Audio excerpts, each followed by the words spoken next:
Time now for the big numbers. We're going to tell you exactly what the India Today Cicero poll is telling you at the moment. The big numbers that we've been waiting for a long time. Remember, it's been a high voter turnout day. So what you're going to see is voter turnout as of 3 p.m. So we are first going to tell you what is the voter turnout 3 p.m. But first look at vote share 2013. This was how they were stacked up in the 2013. But now this is how the situation has changed. 2013, 34%, 29.5%, 15% for the Congress. Now we are telling you what is the vote share now. 37% for the BJP, 41% for AAP, 15% for Congress, 7% for others. As of 3 p.m., let me make it clear, as of 3 p.m. today, AAP had a 4% lead over the BJP. So, compared to our pre-poll survey, the BJP has closed the gap. Is that a sign? Remember, there's been a lot of voters coming in between 3 and 6 as well. So is the BJP now closing the gap? Could they edge ahead? Is the big question. These are the numbers. What are the seat shares? In 2013, BJP was 32, AAP was 28, Congress 8, others 2. Take a look at the big breaking number that we are giving you now as of 3 p.m. These are the numbers for the Cicero India Today poll as of 3 p.m. again.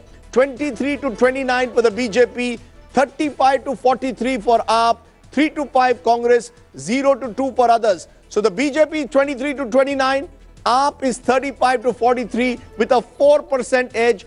8.5% was the lead during the pre-poll survey a week ago. It's now come back to 4. So clearly the BJP has closed the gap and may be hoping that in the last 3 hours they've got enough momentum to actually be in a virtual dead heat. But these are the numbers as of now that we are giving you. 41%, 37%, and the Congress's numbers at 15%, translating into 23 to 29, 35 to 43, 3 to 5, 0 to 2. As per these numbers, AAP is ahead, majority for AAP, but it is closing all the time. Now, the person who's done all these numbers is not me, so don't blame me if the numbers are wrong. I've always said, if they're right, I take the credit. If they're wrong, Dhananjay Joshi, he is Cicero, who takes all the blame.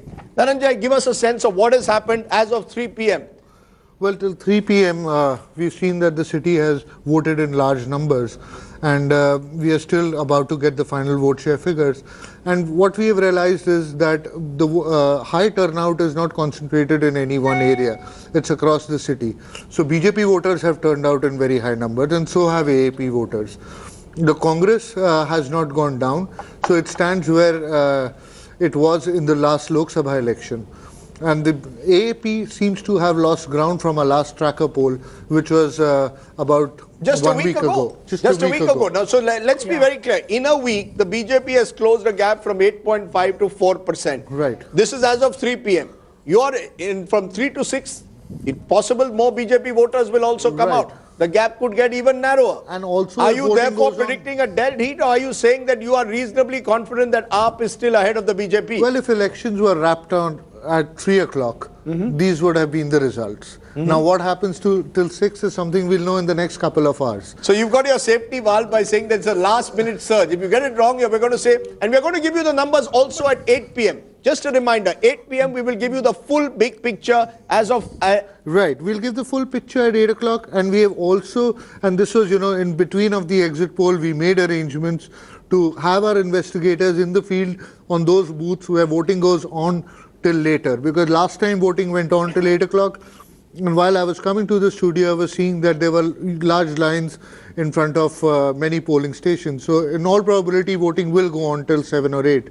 And in that case, we'll cover that as well. Okay, interesting. So first numbers coming out. Yes, first reaction. In a sense, this does tell us the story of this election, that after the last exit poll, the BJP has been in the act of putting together or dousing the fires of the lower levels of its own Karyakartas. That's right. Putting the Karyakarta at the front. Our ground level reports were that if the BJP does indeed win this election, it will not even be because of the Prime Minister having campaigned, but because the Karyakartas having now said that we are responsible for our booths. So that was seen definitely. Also seen was the Radha Swami Satsang Byas coming out in large numbers with their volunteers, and very, very organized campaigning. That kind of volunteerism is something that cannot be, easily, we cannot ignore that very easily. On the Aam Aadmi side, also very smart identification of key individuals. Even when I went to vote, after I had cast my vote, I was bid farewell by party workers who said, "Oh, you came late today." So in a sense, a lot of identification, person to person, household to household level information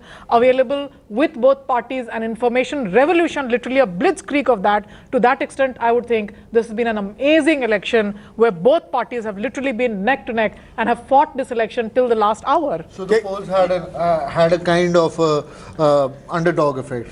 Absolutely. Do you believe that the polls, in a sense, galvanized the BJP cadres into, particularly in the last few days, we've seen the BJP go out much more aggressively, Amit Shah all over the place, the cadres all over the place. Also, importantly, Dera Sacha Sauda, Chief Baba Ram Rahim coming out in support of the BJP. We had the fatwa of the Imam, all of which the BJP believes works to their benefit. BJP voters have come out in large numbers, but so have Aam Aadmi Party voters. Surjit, are you looking at those numbers, 3 o'clock? Are you willing to put your money on the fact that the Aam Aadmi Party is still ahead? Or are we now seeing, with every possibility, and even at 8 p.m., that the gap will have narrowed to a dead heat? Well, remember, this is almost virtually a two-party fight. And therefore, if you have 3 or 4 percentage points, which, as you said rightly, that the gap has narrowed from 8 to 4, now there has to be something fantastically unusual for, in the last 3 hours, that gap should narrow further. It doesn't normally happen. It doesn't happen. You don't think this last? And I'll tell you why it doesn't happen. What you've got to argue is that the people who came from 3 to 6 were fundamentally different than the people who came between 7. Does that happen very often? It can't. Well, it really usually does. The odds are low. Odds are low. But at the same time, you see, the BJP has got a stronger organizational structure at the local level. The Panna Pramukhs of the BJP are local people. AAP has got a lot of volunteers. So then you have to argue, absolutely. Then you have to argue that these guys work better in the evenings than they work in the morning. No. You can't. It's about getting those voters. The BJP has a large number of volunteers that have come from outside, from Madhya Pradesh and from Gujarat. Now, the fight really the BJP Karyakarta level is, we nurtured the city for so long, why has the party imported so many of these people? So those type of fights and fires have been doused within the BJP. There is a central command which is asking them for the moment to forget the bickering, forget the fighting, and at this point just take the voters to the booth. But okay, let me for a moment bring in Seshadri Chari, since he is a bit of a Karyakarta himself and is a solid RSS man. Seshadri Chari, better news for you compared to the pre-poll survey that we did less than a week ago. You have a smile on your face, suggesting that maybe the BJP is making that comeback that you've been promising. As of 3 p.m., the gap seems to have narrowed. Pre-poll was, you were 19 to 25, 38 to 46. Now it's 23, 29 place, 35, 43. Your reactions? No, I expected this difference to narrow down to something like 13%. Yes. And I had also suggested that even Aam Aadmi Party would probably improve by another 3.2%. But now we don't know whether the Aam Aadmi Party has really improved their voting percentage. But BJP could easily cover this gap. But I must admit that I expected this figure to go twice as what it is now. But even then, I think I have a point to make here. We were discussing about the percentage, voting percentage. Yes. Now in Delhi, every constituency is now has a fair share of the Aam Aadmi Party voters and the so-called BJP voters. Of course, I don't divide between Aam Aadmi Party voters and the BJP voters, but even if you go by the class divide that people are talking about, every constituency has got these characteristics. So it is very difficult to say that if the voting percentage is 65 plus, last year it was 66, last 2013, even if it goes to 65, we cannot conclusively say that it is advantage BJP. I just want to tell you, Seshadri Chari, the one piece of bad news, one of the few other surveys that I treat credibly apart from Cicero is ABP News, with their survey which is coming through Nielsen. And they are giving AAP a 17 percentage point advantage. 17, 1-7, 53 place, 36% at the moment. No, I don't. I don't think it could be such a big jump as far as Aam Aadmi Party is concerned, especially in the last 1 week after the charge against their money collection charges and other things were made. Right. That was very badly handled by Aam Aadmi Party, and that has reflected on the fence sitters to a very, very large extent. And so coupled with that, the groundwork that the BJP has done in the last 15-20 days was very much visible on the after effects that we could gather. Okay, so can I hold you to that thought? You're saying the BJP in the last few days really worked hard. Let's be clear.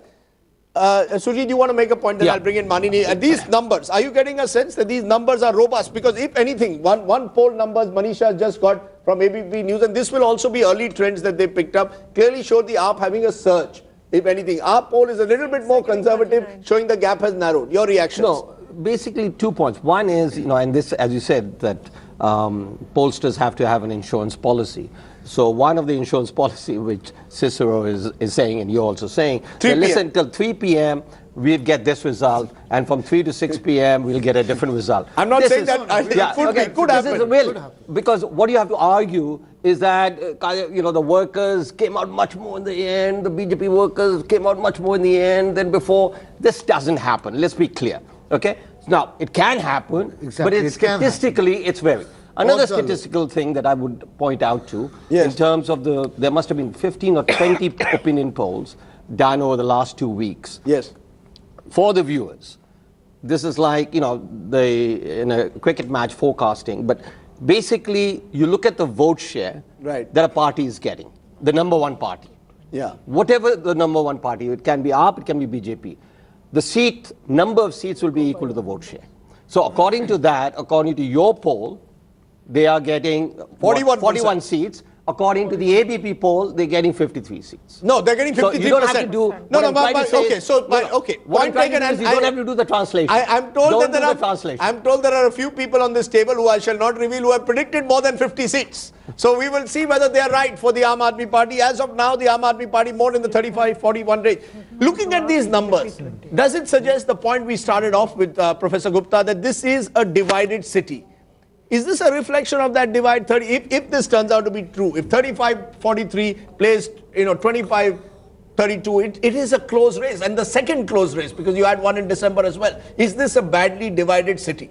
I don't know if it's a divided city the same way, but what I think is happening is that there are certain people in certain classes who earlier voted for BJP who are having second thoughts about it. Yes. And the other important point is that those who voted for the Congress, many of them are going to vote for AAP this time around. I can't see them voting for BJP because I think you're right. It's going to be not a three-cornered contest. It's basically been two sluggers. And that's an important point, I think, because that is the vote which the AAP is sort of getting to increase. So now they're just two sluggers, you see, and one is to see who's going to get the maximum, points.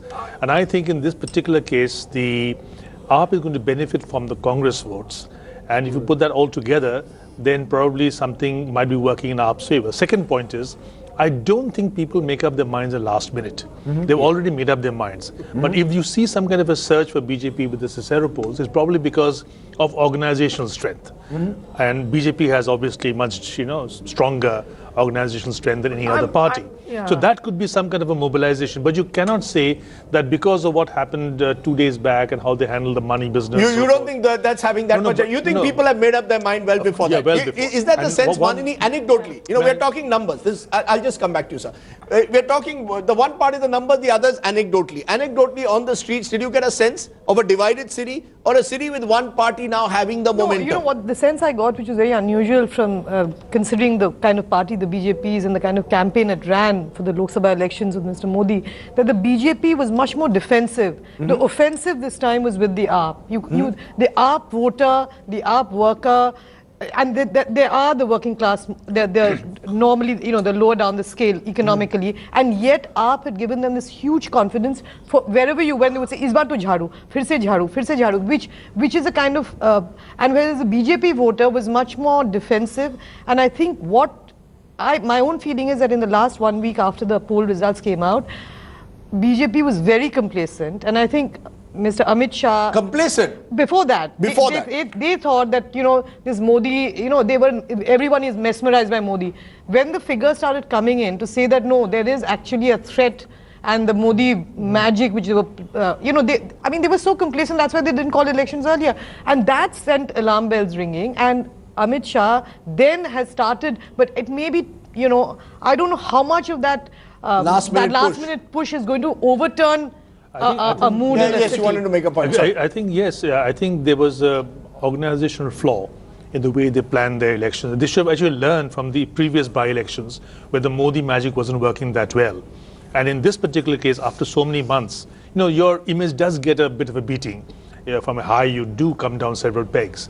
They didn't factor that. I don't think it's because of AAP's great charisma of Kejriwal or because AAP has a great election program going. I think rather that BJP lost out. Modi's charisma, you know, was somewhat undermined, and that is why it gave AAP the lift. You're disagreeing. You're disagreeing with that. Absolutely, an unequal city. Most of the city living on literally on what is called the urban periphery. Going literally in terms of Latin American politics in the city asserting itself, the underclass asserting itself, and when you saw the larger voter turnouts happening in areas asymmetrically where it's poorest, its new migrants are its poorest. Now, in the last minute, as Manini says, I do confirm that I have seen the BJP machinery going out in last numbers, also a fine-tuning of the election peg of the BJP. Till now, even the Purvanchali votes, the AAP has the highest number of Purvanchali candidates that they fielded. There was a feeling amongst the Purvanchalis that the BJP was not even looking at them. So in a sense, towards the end, the BJP now brings out Manoj Tiwari, abundant campaigning by him, used very vigorously in the last stages. So in those parts, amongst the newer migrants, you do have some Purvanchalis. There could be things changing, but all this peg consolidated by the BJP only after the exit poll warning. Can I just get one clarification from Dhananjay? Dhananjay, in the poll, can we say, you know, in the exit poll in particular, has there been stark differences area-wise? That the poorer areas seem to be dominated by AAP, that the AAP seems to have done very well in poorer areas. In more middle-class colonies, the contest seems more even. Would I be right in saying that? Is that what your pollsters have found today on the ground? That poorer areas are where AAP has done very well? But even in middle-class areas, AAP is leading. Even in middle-class areas, AAP is leading. Elite areas. Look, what we did is that we divided the whole city into 6 or 7 different kinds of categories. Okay. And what we are seeing is that the elite areas, which are technically category A, B, C areas, are the only areas where the BJP has a substantial lead. So it's the Panchshils and the Jorbags and the Sakets and the Greater Kalars where BJP has a substantial lead. The moment you come below that, the AAP comes neck to neck, then you come to lower middle class area and it takes a lead, and amongst working class areas, Juggi Jhopdi clusters, the lead is about 10 to 11%. You know, that's interesting because, yes, quickly, yes. It is said that, you know, if you get 3 economists together, you get 5 opinions. Now we have 3 social scientists, and I want to give the 6th opinion on this. And at the risk of repeating myself, divided city, inequality, this, that. Listen, the key here is the middle class and what they did. It is not whether we were divided yesterday and will be divided tomorrow. No. The poor, we know, were voting for AAP. Right. The middle class voted for the BJP. I think the key issue in this election, in the papers, etc., if these results are right, will be why did the middle class turn against the BJP? Compared to, and you're comparing May 2014, as you've been saying, Lok Sabha elections, the same middle class which gave the same BJP. No more class war. Let's be clear, BJP won 60 out of 70 seats in the Lok Sabha. And now if they drop to 25, we need to answer that question. It isn't because the poor changed their vote. It's not because the middle class changed their vote. It's because of the middle class changed their vote. In May, even the poor voted for the BJP. Exactly. See, that's the point one to remember. When you talk about divided city, yes, you will recall in 2013, in many lower class areas, the BJP did very well. And that was something we should pay attention to. I'm going to take a break at this point because my producer is insisting on one, and we've got the national expert on the Shiv Sena with us. So I'm going to ask him. I'm going to ask him: Is the Aam Aadmi Party doing in Delhi, if these numbers are true, doing in Delhi what the Shiv Sena does in Mumbai in a localized election, gets the votes of poorer sections as well as the middle class, a substantial chunk of the middle class for local factors? Yeah, just one little point on this. The AAP got 30% of the vote in the assembly, Yes. got 33% of the vote in the general election. So Yes. to argue that lots of the poor people changed in the, I'm not saying I don't that. think is substantiated We by need much to know. evidence. We need to know if these numbers are true. What is responsible for the rise of AAP? Is this a local election? Has the AAP emerged as the regional party of Delhi and thereby done much better in a Vidhan Sabha election than in a Lok Sabha election? If these numbers are true, I keep saying if, with a big if, because remember, exit polls can go wrong. Exit polls have gone wrong in the past. I'm putting in all the safeguards that I possibly can. And remember, for one last time, Cicero gets the blame if it goes wrong. I take the credit if it goes right. That's the nature of the it's the bit like the BJP. If the BJP wins, Modi and Shah get the credit. The blame goes to Kiran Bedi. As far as the Aam Aadmi Party and the Congress go, the Gandhi family will never get the blame. Aam Aadmi Party, well, Kejriwal will have to take the blame, I guess, if things go wrong there.